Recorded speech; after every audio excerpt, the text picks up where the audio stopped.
Hi mga ante! Merry Christmas and Happy New Year sa lahat. Late upload na naman nga ako. Itong video na to last Christmas pa tsaka after nung Christmas. Kaya kung bago ka pa lang na tumatambay dito sa page ko, syempre, thank you po agad sa time nyo.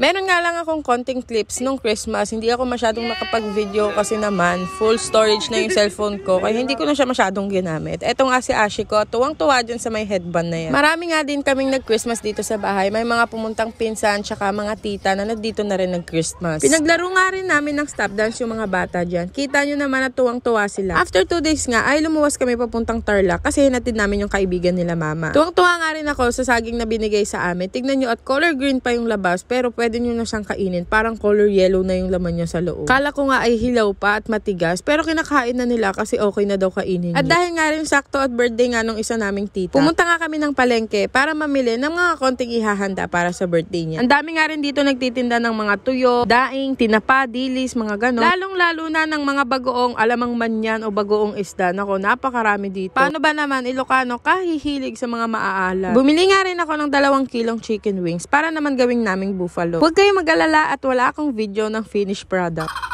Wala nga rin palang gasol sila tita kaya puro panggatong na yung gamit namin pang luto dito. Shoutout pala si tito at tita ko na may-ari na tong bahay. Wala kasi sila dito, nasa Canada sila. So yung iba kong mga tita ang nakatira dito. At ayun na nga, ito nga si tita Mau, kung nakikita nyo, ay kumukuha siya ng sili kasi maraming tanim dito sa may side, hindi lang halata. Eto namang si Kadjo, siya daw ang magpiprito ng manok kaya hinayaan ko na siya. Happy birthday, Ida!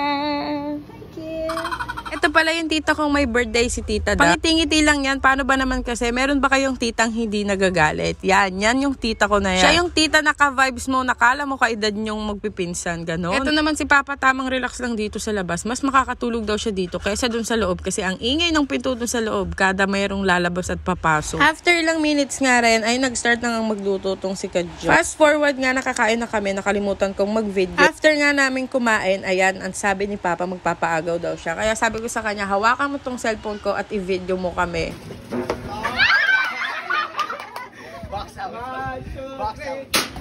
Masyadong natuwa si Papa sa paagaw niya at ayan, hindi na kami nakuha lahat. Kahirap pala pagka yung mga kaagawan mo ganito kalalaki. Hindi ka talaga papayagang makaagaw. Fast forward nga mga ante, good morning na naman dito. Sakto nga at naabutan ko yung sunrise, kitang-kita nyo naman at napakaganda. Ang sarap-sarap talagang gumising sa probinsya, iba yung lamig niya tapos puro puno-puno. Tapos makikita nyo nga dyan yung 2 types of people, isang nagwawalis tapos isang paduyan-duyan lang. Ay, ako pala yan.